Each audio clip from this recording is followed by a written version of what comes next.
Y atrás del costado económico de la crisis en Grecia hay una crisis política también, y eso es lo que queríamos consultarle hoy a Pedro Briguer. Pedro. Sí, sin lugar a dudas, Roberto, cuando uno analiza lo que está pasando en Grecia y uno lee los titulares de la prensa griega, te diría que uno se transporta a la década del 90, fines de la década del 90 en la Argentina, el año 2000, 2001. De hecho, muchos diarios griegos comparan la situación en Grecia con la situación en la Argentina. Esto es tapa de los diarios griegos. Y hay expresiones que se han utilizado en estas últimas 2 semanas en la prensa griega que, la verdad, ni yo me animaría a utilizar. Por ejemplo, yo no hubiera calificado al primer ministro Papandreou de aventurero y de loco. La prensa griega sí. ¿Por el llamado del plebiscito? Exactamente. Ajá. Yo no me hubiera atrevido a decir que Grecia se ha convertido en una república bananera. La prensa griega sí. Ajá. Yo no me hubiera ni siquiera atrevido a decir que el gobierno que hoy se está formando de transición para convocar a elecciones es un gobierno que manejan Merkel y Sarkozy. La prensa griega sí.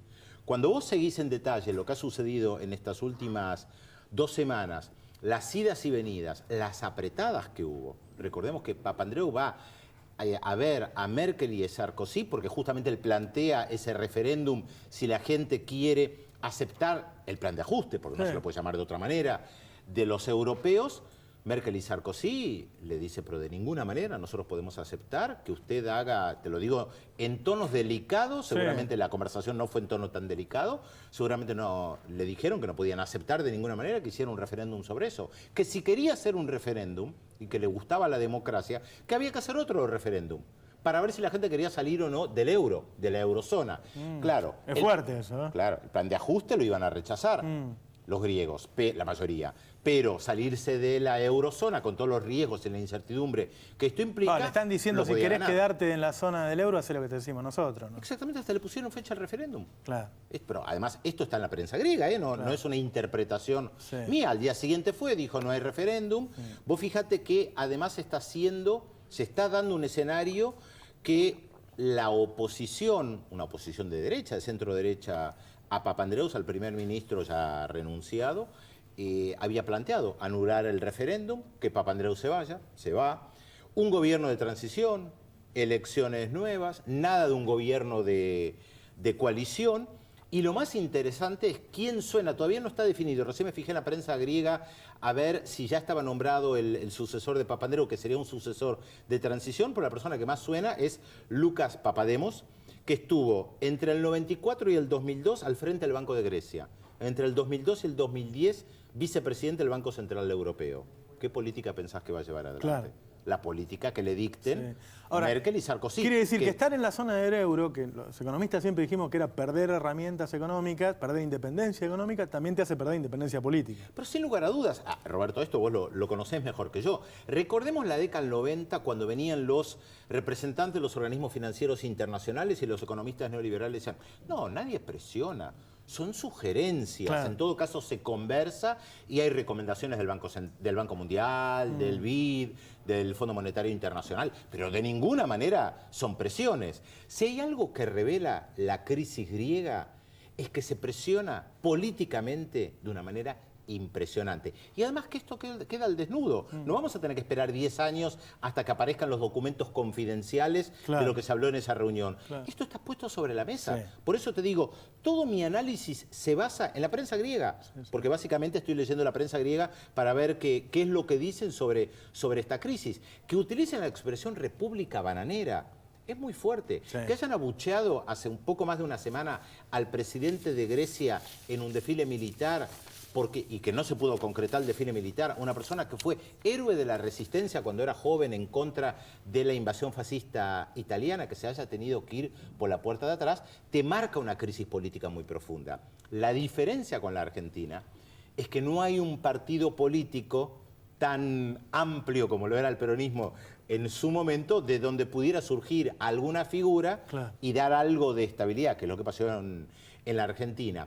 Los partidos de izquierda son pequeños, tienen representación parlamentaria, probablemente no estén en ningún gobierno de transición, de coalición o como se lo llame, están impulsando las protestas en las calles, pero no aparece ninguna figura que pueda hoy representar a la mayoría de la población que está en contra del ajuste, que ya se está comenzando a implementar y que realmente es durísimo, con medidas extremas respecto de las propiedades, respecto de los aumentos del peaje, del boleto, de prácticamente todo.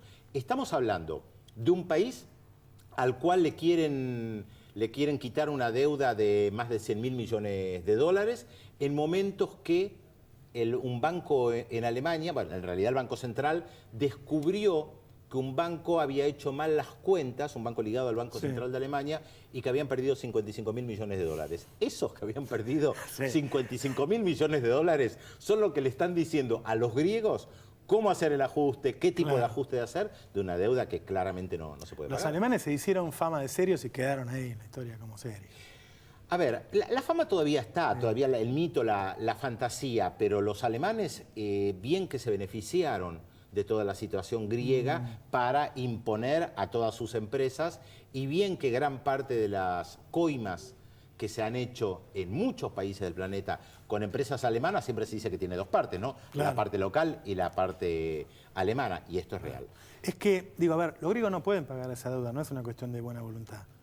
Yo me acuerdo cuando Néstor Kirchner mandó a renegociar la deuda con la quita del 70%, que la Baña le decía que no podía hacer, y él le decía, pero no ves que más de esto no podemos pagar, ¿no? Por más que le digamos que sí, vamos a hacer la de Caballo, le vamos a decir que sí, pero no vamos a pagar. Lo que pasa es que en el caso de Grecia están muy atados al euro, la alternativa es salir de una manera catastrófica, y habría que preguntarle a Rafael Correa lo que eso implicaba. Vos recordás, salvando todas las distancias, que Rafael Correa en su campaña electoral a la presidencia, él dice que va a salir el dólar. Pero cuando llega a la presidencia se da cuenta, hasta el día de hoy, que no puede salir el dólar. Claro. Que el precio político y probablemente económico sería tan drástico y tan duro que hoy le representaría un dolor de cabeza. Entonces mantiene el dólar aunque no quiera.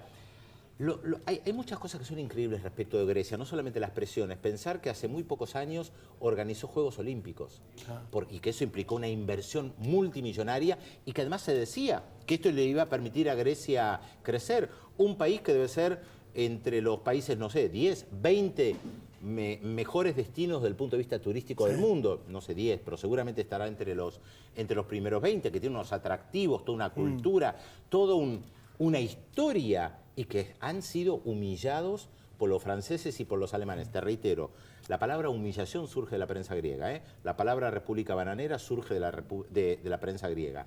Las referencias de que están siendo gobernadas por Merkel y por Sarkozy están hoy, lunes 7 de noviembre, en la prensa griega.